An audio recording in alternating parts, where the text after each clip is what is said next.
Hello and welcome to today's APMEN Tech Talks webinar hosted by the APMEN Surveillance and Response Working Group. I'm Professor Richard Moore, the co-chair of the working group. The topic of today's webinar is strengthening malaria surveillance, dashboard partnerships and sustainability. The Asia-Pacific Malaria Elimination Network, or APMEN, it's a sustainable collaborative network for the delivery of technical malaria expertise that uses a brokering approach to connect national malaria programs with relevant information. APMEN comprises national malaria programs from 22 countries and 52 partner institutions. The APMEN Secretariat works closely with partners to facilitate regional and multi-sectoral collaboration around evidence-based practices and research to reach the goal of malaria elimination in the region. APMEN facilitates technical exchange through its 3 working groups on surveillance and response, vector control, and VIVAX. The Surveillance and Response Working Group was established to be a peer-led technical working group for APMEN country partners and partner institutions to expand the knowledge base, guide the region-specific operational research agenda, and address evidence gaps through the lens of integrated health systems. The APMEN Tech Talk series aims to highlight key technical areas of interest and facilitate knowledge exchange around research and implementation, latest guidelines, as well as lessons learned from the field. So, in way of introduction for this webinar, an effective malaria information system is the backbone of any national program's surveillance and response strategy. It enables timely data collection, analysis, and dissemination, critical for detecting outbreaks, allocating resources, and tracking progress towards elimination goals. Within this system, functional dashboards play a vital role in translating raw data into actionable insights. When grounded in high-quality, complete and timely data, dashboards can help visualize transmission patterns, highlight hotspots in real time, and trigger rapid responses by automating alerts based on key indicators. They also support strategic decision-making at every level of the health system, from community health workers to national program leaders, and serve as valuable tools for monitoring intervention coverage and evaluating program impact. However, dashboards are only as effective as the systems and partnerships behind them. Sustained investment in data quality, system design, and local capacity are essential to ensure that these tools remain useful, user-friendly, and aligned with evolving programmatic needs. This webinar explores how long-term collaborative partnerships have enhanced malaria information systems by co-designing and continuously improving dashboards tailored to the operational context of national malaria programs. So the webinar will have 2 presentations, and following which we will introduce our new chair of the APMEN Surveillance Response Working Group, who will join towards the end, Dr. Ina Agustina from Indonesia. So just in a little bit of mechanics for how things will work. The audio and video of attendees will be disabled. We have so many people on. So please put your comments in the chat box, and then you can use the Q&A box, which is a separate icon at the bottom of the screen, to put questions. And then we'll moderate the questions and we'll try and get to as many as we can within the time. So you can type your questions in the Q&A box and ideally name the speaker you'd like the question to be addressed to. And then you can also vote on questions, so the audience can vote on questions. Those with the most votes, as long as they're rise to the top, we'll try and get to those questions before the end of the webinar. And if there's any remaining questions, we'll also share them with the speakers at the end. Okay, so without further ado, we will move on to introduce our speakers. So our first speaker is Vera Krylova, who's a senior digital health advisor from the Malaria Control and Elimination Partnership in Africa, known as MASEPA, from PATH. So she has worked in a variety of non-profit organizations, from human rights and humanitarian to public health and development. Her expertise includes designing monitoring frameworks, developing data collection tools, and creating interactive reports and visualizations to support data-driven decision-making. She's passionate about achieving efficiency and impact through the use of user-friendly solutions, avoiding over-engineering of systems and processes. So her current role is Data Quality Advisor at PATH. In that role, she's led organization-wide efforts to establish quality assurance standards across diverse regions and partner portfolios. And she's initiated organization-wide reach reporting across all geographies and calendars. And this is now in its 3rd year. And she has an MA in Civil Sector Studies and Geomanagement from Charles University in the Czech Republic. So over to Vera. Good morning or good afternoon. It's really lovely to be part of this group and this session. and I'm very excited to be invited and be able to share some of the work that's been done by MASEPA. Now, hopefully you can all see my screen now. Now, the title of today's presentation is, as you can see, Expose, Explore, Empower. Now, together we will be looking at, just one second, I have technical issues here. Together we will be looking at how using data, how we can use data to expose problem areas, how we can explore potential solutions, and then how we can empower the local teams to give them the data that they need to be able to do something about the situation. Now, let's start this session introducing the big picture behind MASEPA. The overall vision driving this, which is the world where leaders in malaria countries have everything they need. The everything is the tools, the solid evidence, enough funding, the skilled people, and most critically, the political will, not just to control malaria, but eventually to eliminate it. So that is the dream. This lines up with the 4 objectives of MASEPA that you can see on the slide. And first is about developing or bringing in new digital tools. The second is optimizing how the current interventions are best delivered. The third is looking to improve how data actually is used through the better systems.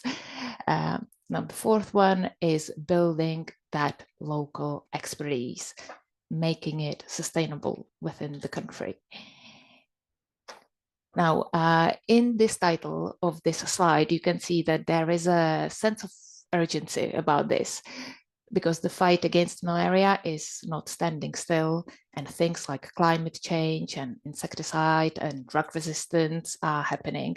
So the situation is always evolving, and the digital side has to also evolve just to stay in the game, so to say. Now, this brings us to the basic questions. Why are we increasingly using digital tools?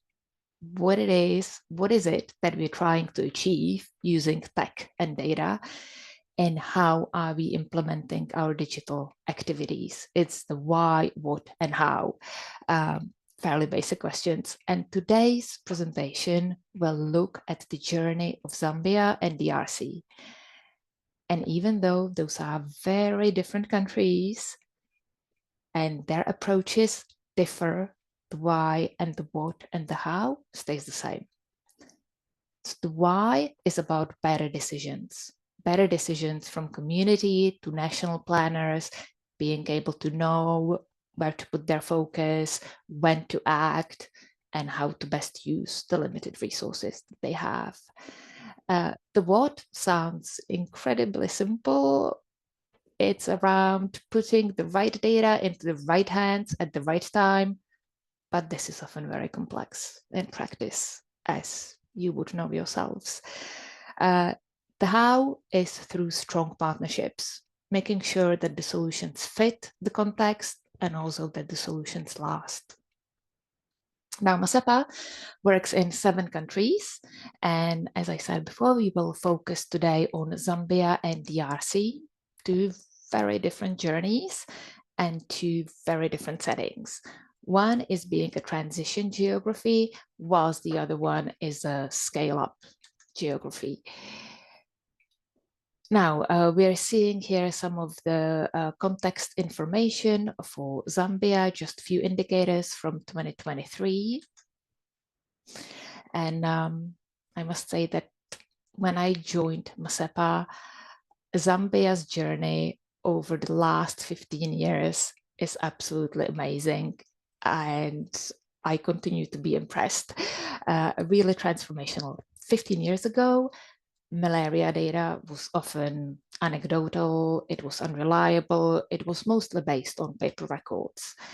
Now the big change started with DHIS2, and that brought some centralization. It sorted out the collection of the data, it brought some visibility to the data, generated excitement, and that excitement led to further adoption. But just collecting data was not enough, because people needed to understand it, and they needed to understand it easily. So even though DHIS2 was effective for collection, it lacked, at least back then, the user-friendly visualizations. So Tableau was introduced to simplify the access and accessibility of key indicators like reporting rates or maintaining malaria risk maps. And Tableau made it so much easier for non-technical users. District level officers were able to look and understand what is going on. And the report users were able to interact with the dashboards, use the data, and make decisions. So we can say that Tableau made the decision making and also taking action much, much easier. And then, of course, as people started using the data, this increased demand for additional data and additional information. And as you can see in this little image here, this then led to inclusion of additional data sets and more data sets. However, the data rarely arrives clean and analytics ready. So as the data expanded, there was more demand that was being put on data integration, transformation, data cleaning. And this called for additional technical solutions and for pipelines to be used. So Alteryx was selected to perform this function, the function of data assembly line. That was to automate and clean and combine data sets, reshape them, and get them ready for Tableau.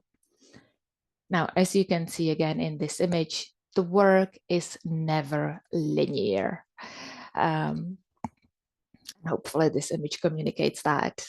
Now, the collection of the tools that I've mentioned earlier, that powered initiative called as Visualize No Malaria. And you are seeing a little schema for that initiative. However, Visualize No Malaria was not just about tech. It was about cross-sector partnerships between Ministry of Health, PATH, 8 different tech companies, NMEC. So for tech companies, just a few names here: Tableau, Alteryx, Twilio was used, Mapbox was used for maps. I think it might be of interest that just about at the same time of this initiative, between the years 2014 and 2017, the southern province of Zambia, which was a major focus area, has seen 92% reduction in malaria cases. Now, 92%. We would like to believe that data helped to see where the problems were or where they were likely to emerge, and that the data helped to respond in time. Now, you're seeing here some of the examples of the reports that were developed. Now, for example, here, this is what we call a risk overview dashboard, and this gives us the ability to see the key information, filter it accordingly. Now, during one of the evaluation sessions, one of the community health workers said that she is very excited to have this and that she literally has everything at her fingertips, just a click away. And that's exactly what was the ambition of this initiative. Now here we're seeing another example of a dashboard which allows us to follow up with the facilities where we are seeing low reporting rates. Now, another example is a missing reports dashboard. And again, this allows us to see where the reports are missing and again, follow up in a very targeted way. Now, data quality dashboard, again, a fantastic resource, allows us to address where we might have issues and provide targeted support. Now, there are many more reports, and we can look at some of them and actually interact with some of them. The reports that we have that are available are around IDT, ACT stock levels, stock out rates, community health workers. There is a community health worker payment sheet and many, many more. Now, I think it's also important to say that despite the benefits that are yielded by this solution and by all of these reports, I think we need to recognize that there is always a set of analytical questions that is always larger than what the systems were designed to answer. So there will always be non-integrated systems that are supplying data that are necessary to answer the questions we have today and that are necessary to answer the questions that we will have tomorrow. But we may choose not to integrate all of these systems because it's not always the best use of our resources. So we always try to look at the reach, impact, and the effort before we decide further integration is required. Now, I think I would call the approach that Masepa and Parth used, I'd call that a modular approach when designing the solution. So rather than coming up with one giant monolith system and one giant solution, the modular approach was used. And that allowed Masepa and Parth to deploy the best solution for each of the specific tasks. So there might be a different solution for data collection, different for data management, different for visualizations. And we were able to form partnerships, different partnerships for each of those modules. Now, some of the benefits of using this modular approach, as we see it, is the ability to access best-in-class solutions for each of the functions. It also helps with sustainability and gives us more flexibility.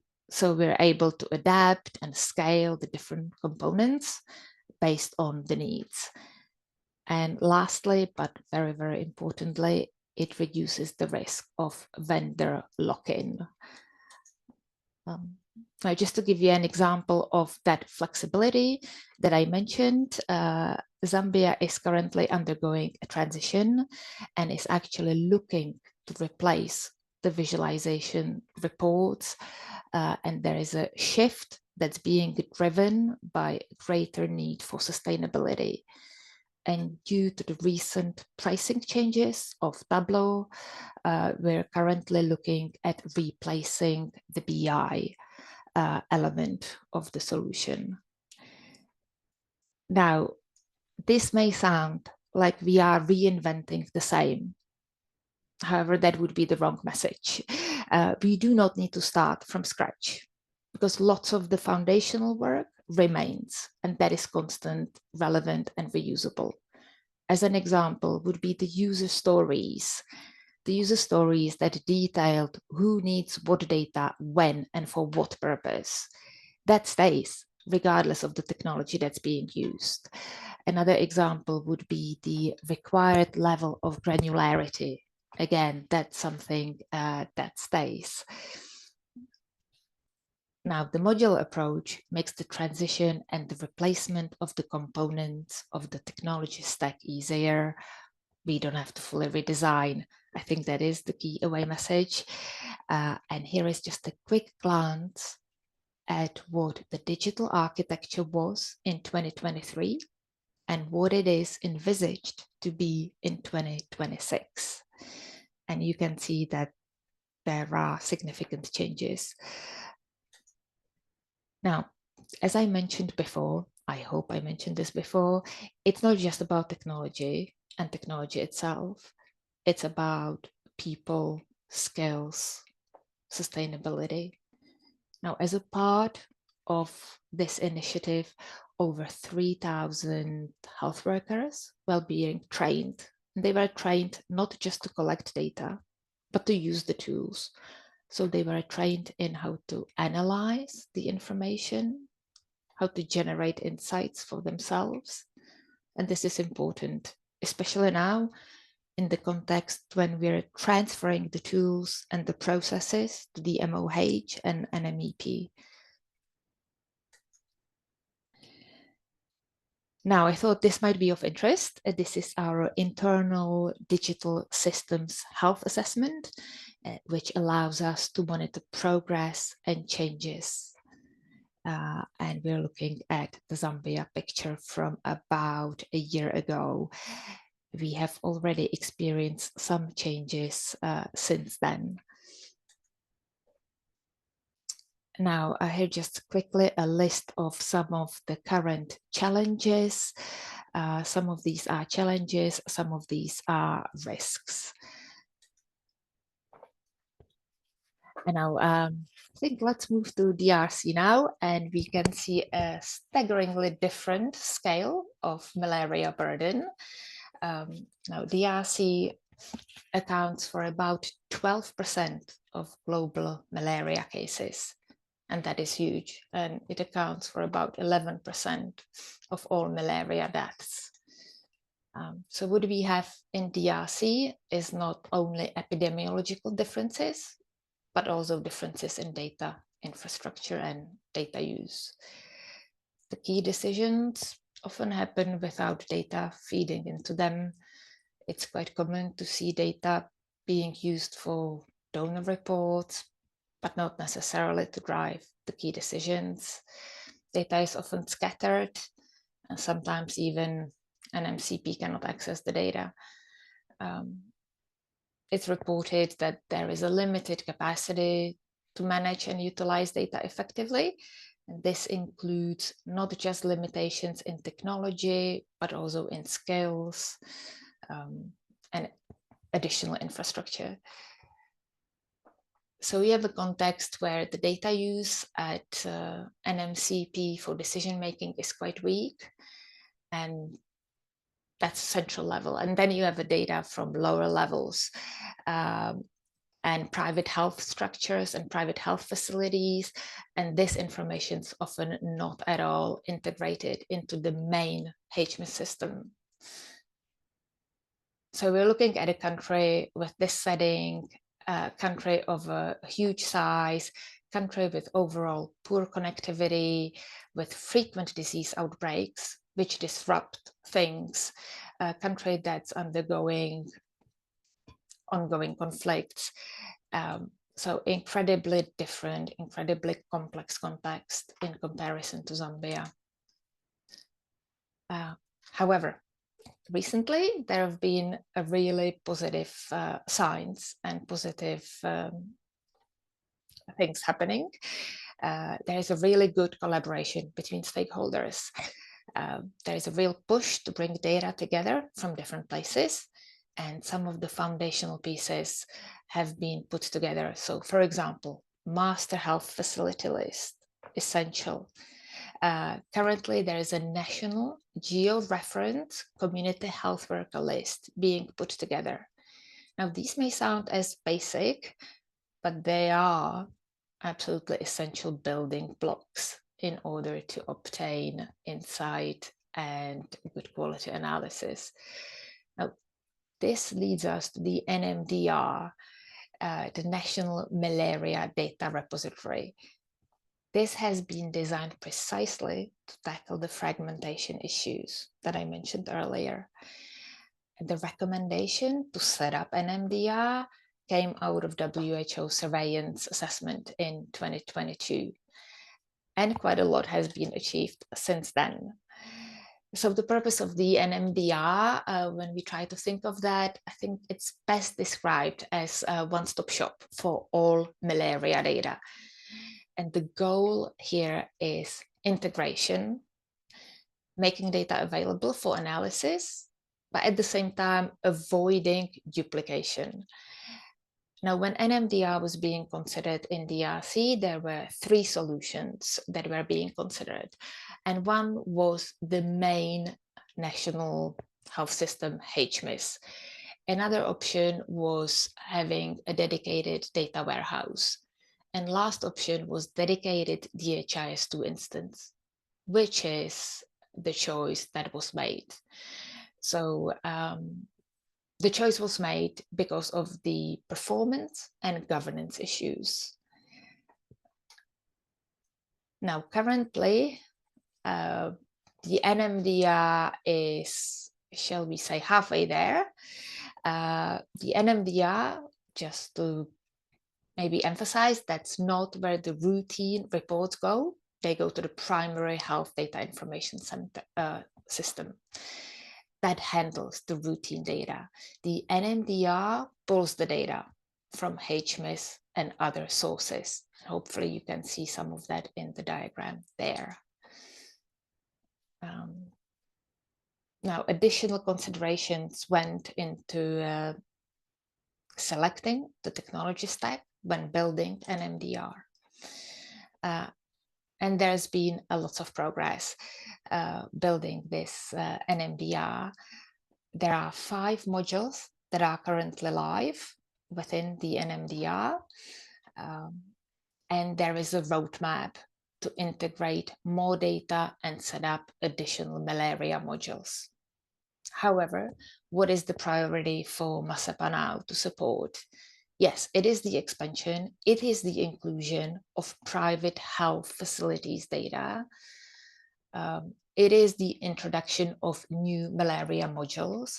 However, what we consider even more important right now is the focus on embedding and consolidating of what is already available and building the culture of a data use.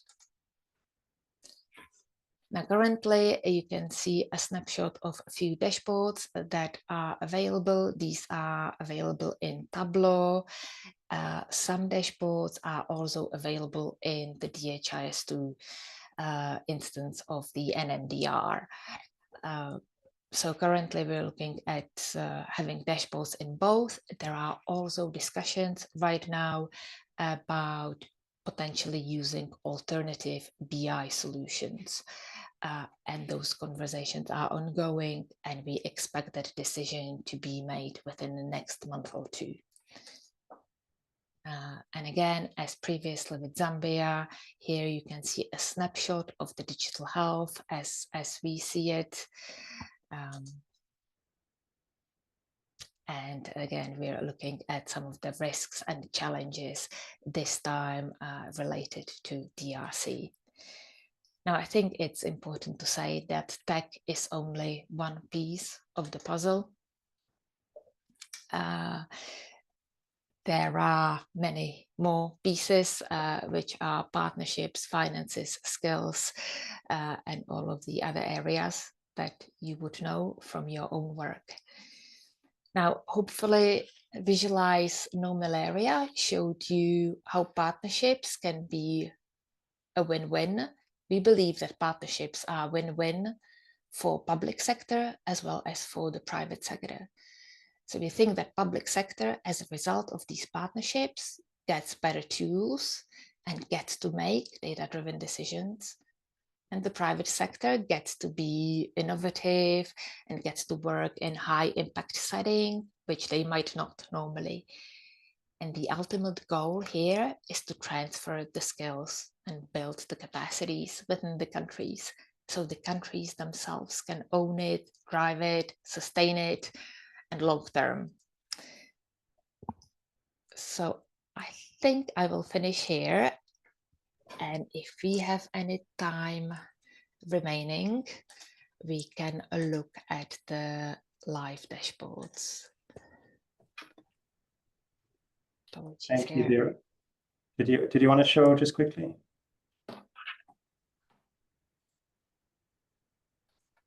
Okay. Sorry, my computer's freezing here. I don't know. Can you still see my screen? No, not anymore. Not anymore. Okay. I can see you now. Perfect.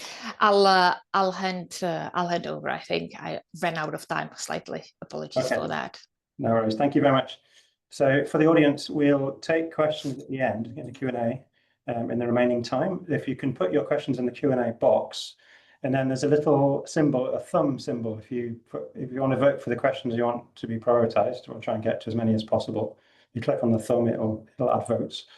But before we go to the second speaker, I'd just like to introduce co-chair of the Surveillance and Response Working Group. So a new co-chair for this year, Dr. Ina Agustina Estirini, who is Director of Communicable Disease in the Ministry of Health of Indonesia. I'd just like to invite Dr. Ina to give a few remarks to say hello. Okay. Thank you, Professor Richard Mode. Yes, distinguished colleagues, esteemed speakers, and participants, good afternoon. It's my great pleasure to welcome you to today's APMEN TechTalk webinar, Strengthening Malaria Surveillance, Dashboard Partnerships and Sustainability. Yes. On behalf of the APMEN Surveillance and Response Working Group, I'm honored to, it's late, but yeah, I'm open this important session. Yeah. Okay. As the newly appointed chair of the SRWG for the 2025 to 2026 term, I would like to express Indonesia's deep appreciation for the continued spirit of collaboration that defines our regional malaria community. As many of us are aware, achieving malaria elimination demands not only strong interventions, but also robust surveillance systems that allow us to act with precision.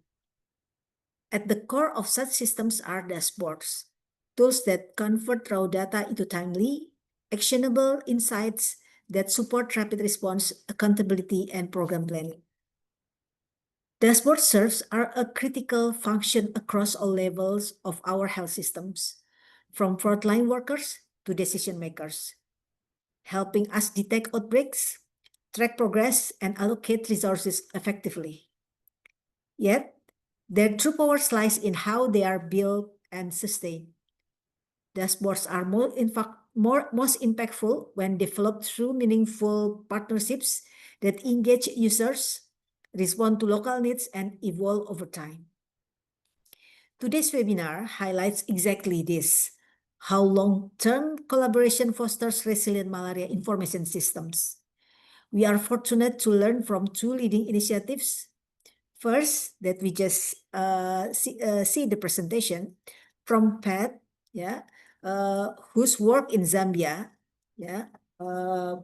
Miss Vera Krylova, Miss Vera Krylova.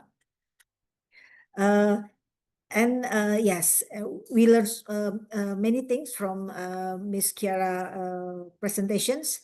And second, the DRC demonstrates how co-designated dashboards can empower national programs to take ownerships and drive actions. And second, from Biopic at Mahidol University will be delivered by Mr. Amnat Kasiriwachara, the director of the Center of Excellence for Biomedical and Public Health Informatics. Okay. Whose decade-long partnership with Thailand's Ministry of Public Health has sustained one of the most mature EMEIS platform in the region. These experiences offer not only technical insight, but also powerful lessons on how commitment, adaptation, and user-centered design can ensure the long-term utility of digital tools. Here in Indonesia, we are embarking on a similar path. Our Ministry of Health is currently co-developing a new executive malaria dashboard that will integrate real-time data from across the country. The initiative is being shaped in consultation with national and subnational stakeholders, and we are grateful for the support of APMEN and regional partners as we move forward. In fact, we are planning to host a technical meeting later this month in Jakarta to advance this effort following the APMEN Leaders Summit in Bali. We recognize that sustainability must be embedded from the outset. That is why learning from our regional counterparts, such as those presenting today, is so essential. I encourage everyone here to actively participate in the discussion, to raise questions, and to explore opportunities for further collaboration. To close, I wish to express my sincere thanks to our speakers, to Professor Richard Mode, and to the APMEN Secretariat for organizing this timely webinar. Your contributions help ensure that we do not work in isolation, but as part of a regional movement united by a common goal, a malaria-free Asia Pacific. With that, I'm pleased to hand over the session to Professor Mohadir to lead us through the presentation and discussions. Thank you, and I wish us all a productive and inspiring session. Thank you. Thank you very much, Dr. Ina. So I shall move on to the second speaker and just give a bit more information about Mr. Amnat Kamsirwachara, who's from Biophysics in Faculty of Tropical Medicine, Mahidol University, which is also where we are based, Moru. So Amnat has 20 years of experience in data management for clinical research and public health informatics, and he brings extensive expertise in designing and managing data systems that support both research and national health programs. So he's led numerous public health informatics initiatives, and he's developed health information systems and applications tailored to users at all levels, from field operations to national senior decision makers. His work is guided by a commitment to practical innovation, long-term sustainability, and user-centered design. He has an MSc in Information Management from George Washington University in the US. So I'll hand over to Amnat. Thank you, Dr. Richard. Can you all hear me? Very clear, thank you. Okay. Let me share my screen a little bit.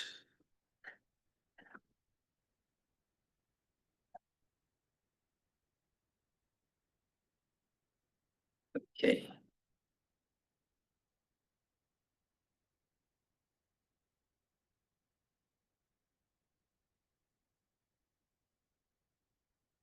Okay. Actually, the first introduction is about the source of information, and later I will show you the real dashboard that really inactive.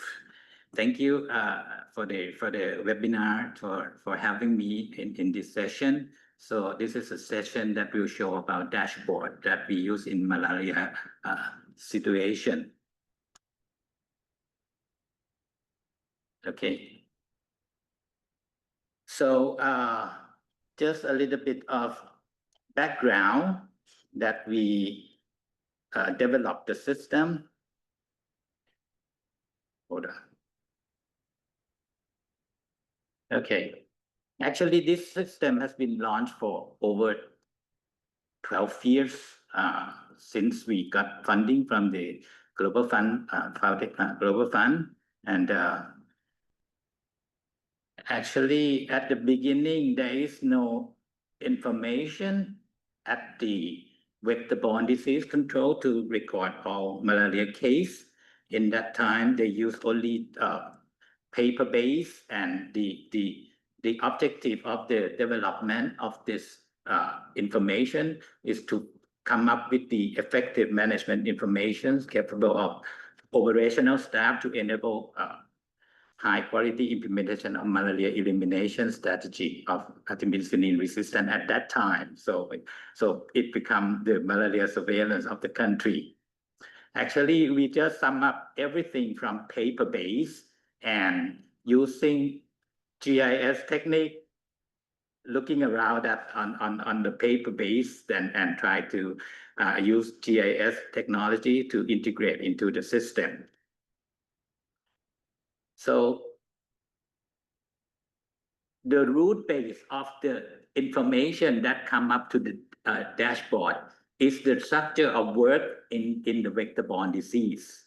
The first structure that we develop is the epidemiology module. Epidemiology is the detection of disease. So there will be a flow of detection of disease in that particular module. And the information that we can use display at the dashboard will extracting from this. And the vector control module, the second one, is the way that they have like a department of vector control to distribution net doing the IRS and then doing the indoor residue spray. That's the work force of the vector-borne disease.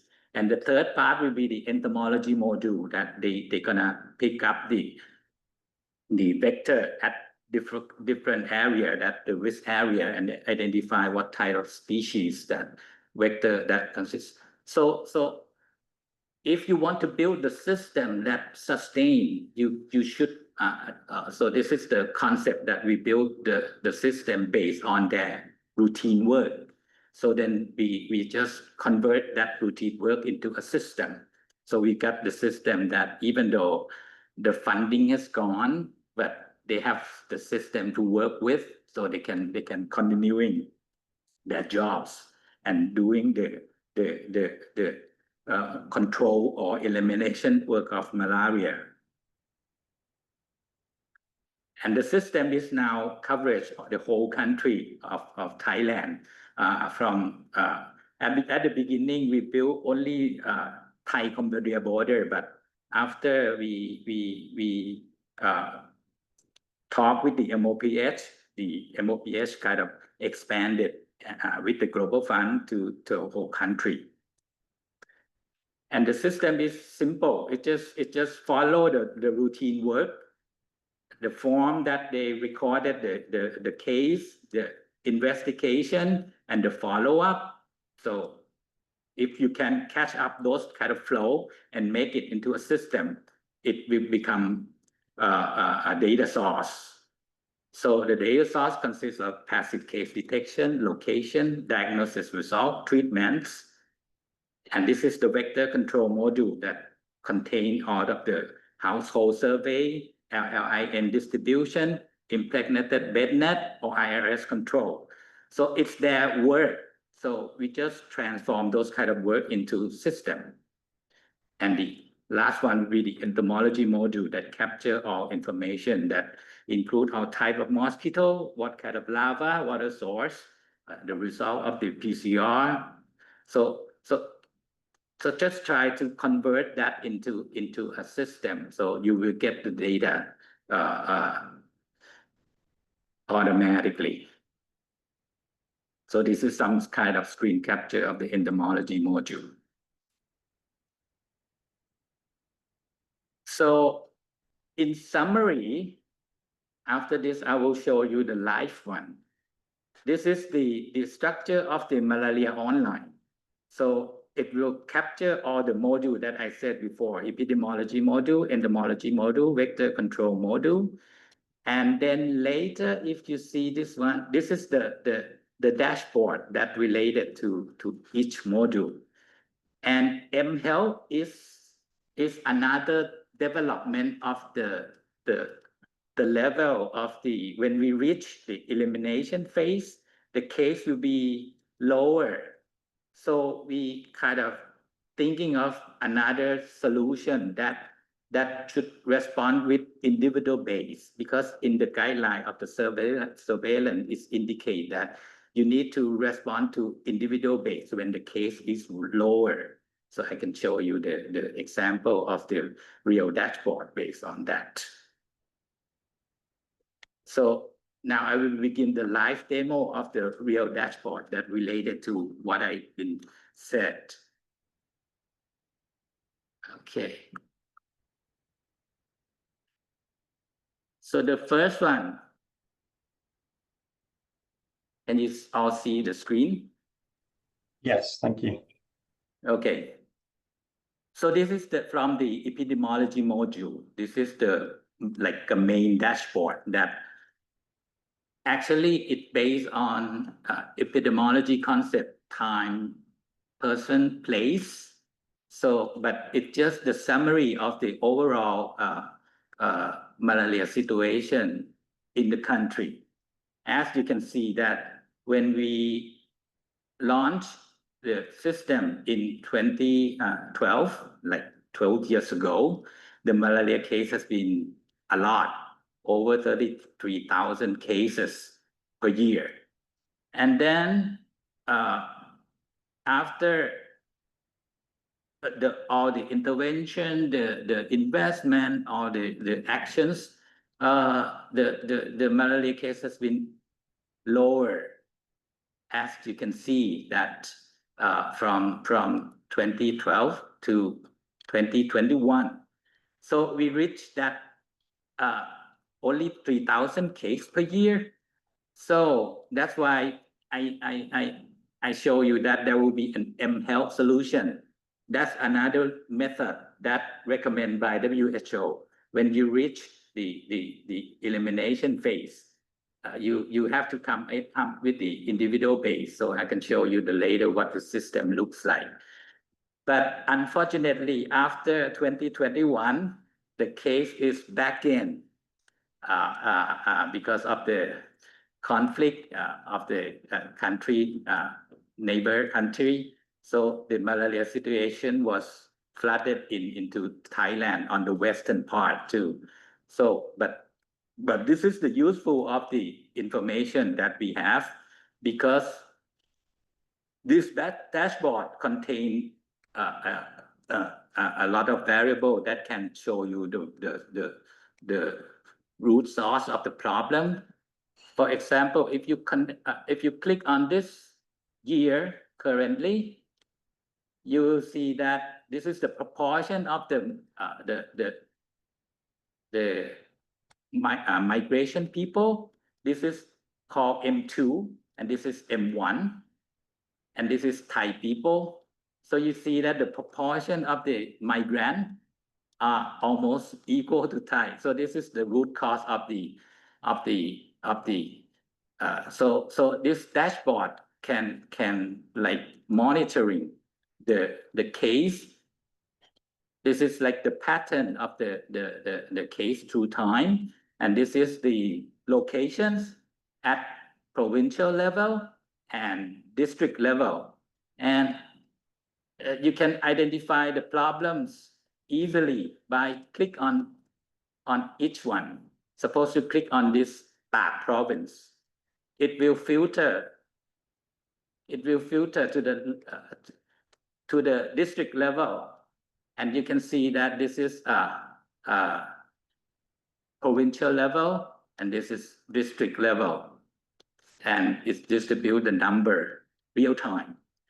The information from this is real time.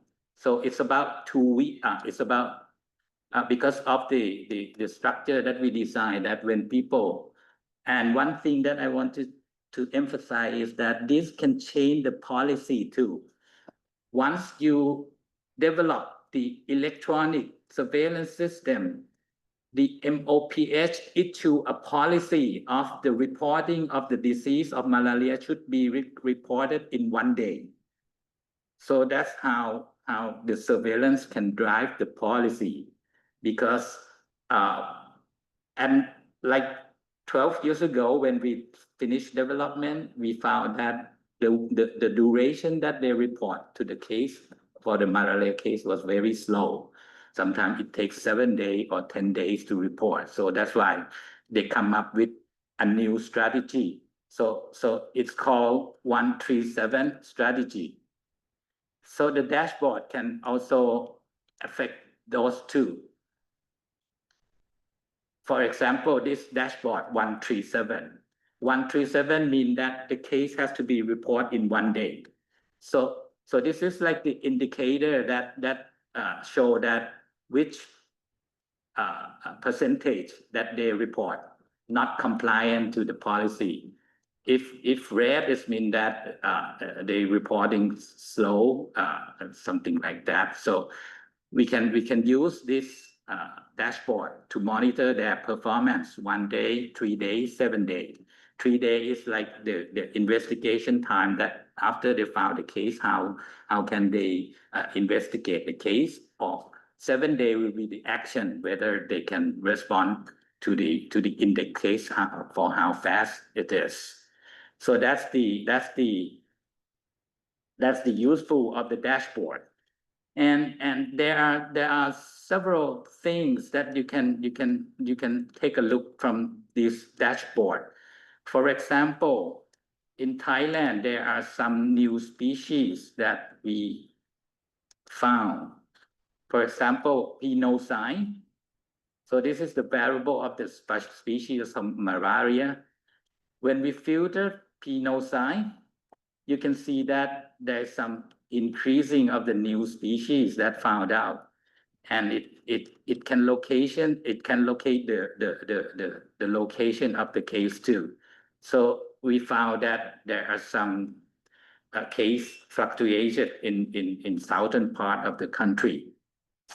So this is showing all the how the dashboard have been working in active. On this kind of variable, you can see that the aging of infected people, if less than 5, it means that they might be indigenous case that happen in the particular area, because children less than 5 cannot move. So if you filter that, you can see that where it happened, and you can take actions on the real cases. So this is very useful for the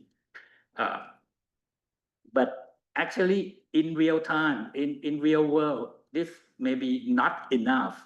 So there will be another type of dashboard that we develop. So this is another type of develop. Actually, the technology that we develop is the same like Pat did. The previous one is using Tableau, but this one is using Microsoft SharePoint. We can use this kind of tabulation with graph, can see the situations. So this is the epidemiology curve. If you compare, you can see in this particular week, something like this. This is the real cases. This is this year, reporting in weekly basis. So currently is the 23rd week of the year. The case will be reported coming into this one. And the good one of this display is you can see drill down to the real data. Suppose in this one, in 2000, this is provincial level. You can sort it. Where's the maximum? So the maximum is in Pak province here. And you can drill that. This is the provincial level. And you can drill down to district level, sub-district level, and village level, and sub-village level. The good thing for this thing is changing the way that operational staff work. Before that, there is no detail such this level.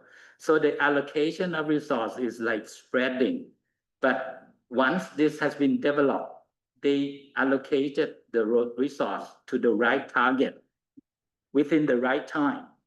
So this is very useful for the operational staff at the site. So they've been using this. Even they can doing their own report by themselves. And in Thailand, actually, another tools that we communicate with the operational staff is we using Line. I don't know whether all of you know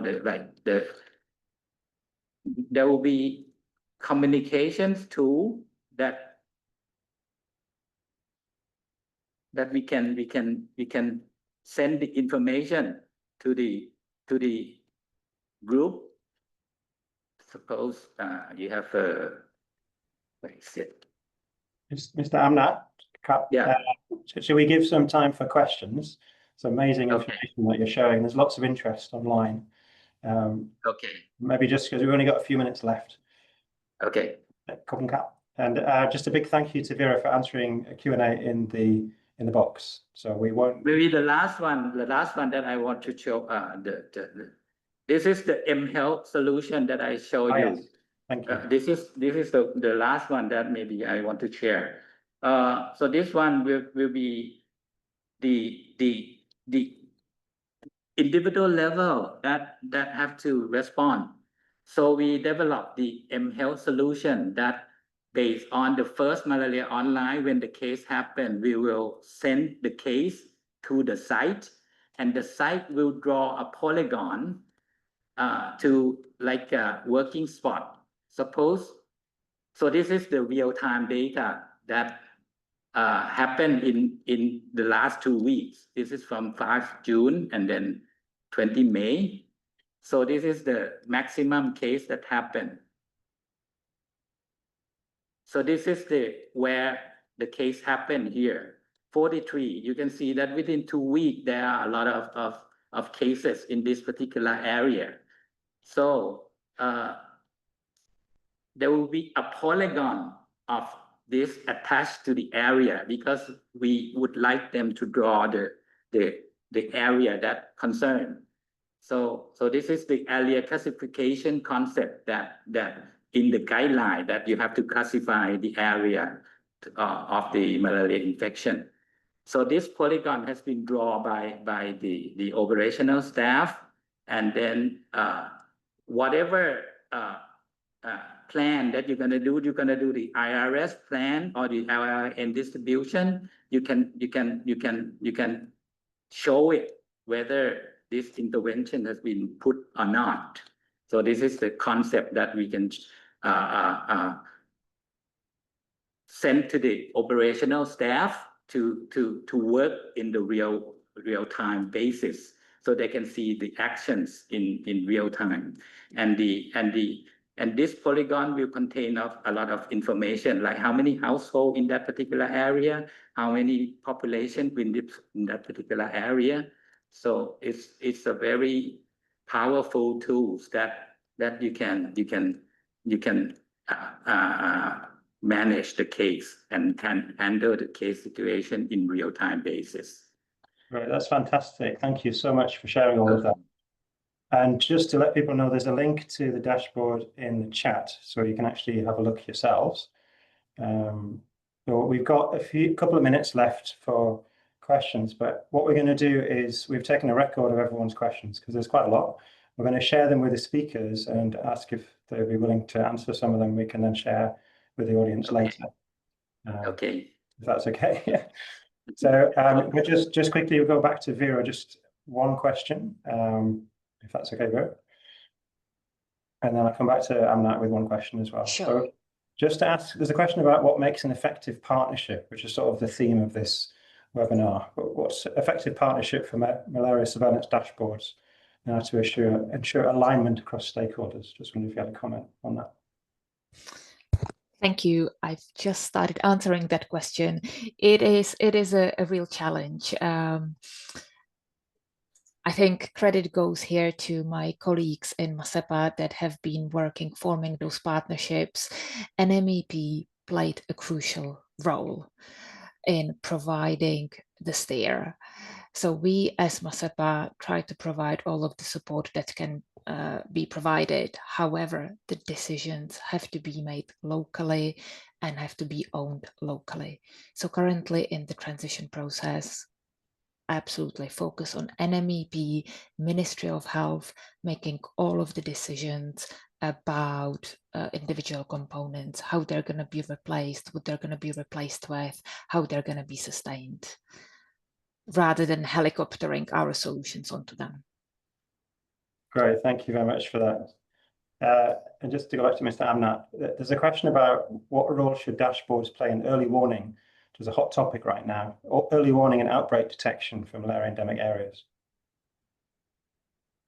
Well, actually, we have some early warning detection dashboard too, that it will spot to the area that higher than median. The dashboard can show the area and send to the line group that okay, this area has case more than median 3 years, something like that, to do something on that. So as I mentioned, that there will be a line communication that you should be able to capture the data from the dashboard and send directly to the operational staff to look for the actions, whatever that they have been done. So this is the way that the MOPH is doing it in order to control the malaria. Fantastic, thank you very much for that. So almost out of time, but we have a poll for the audience just to get your feedback. We're also always keen to improve these webinars as much as we can.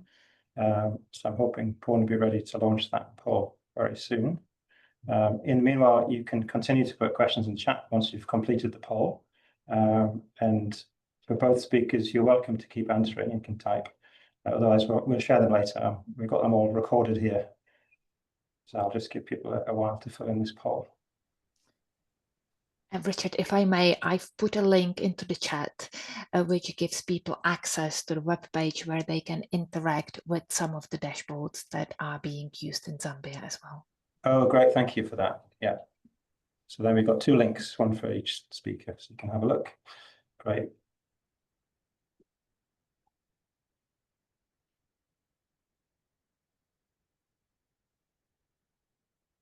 So we'll just wait to get enough responses to the poll before we close. But I'd just like to thank both speakers and our chair, and also, of course, the audience for your active participation and your great interest in this topic. There will be more webinars coming from our working group, as well as the other 2 working groups. And please feel free to get in touch and suggest any topics that you're interested for us to cover in future webinars. Always open to suggestions and also for recommended speakers.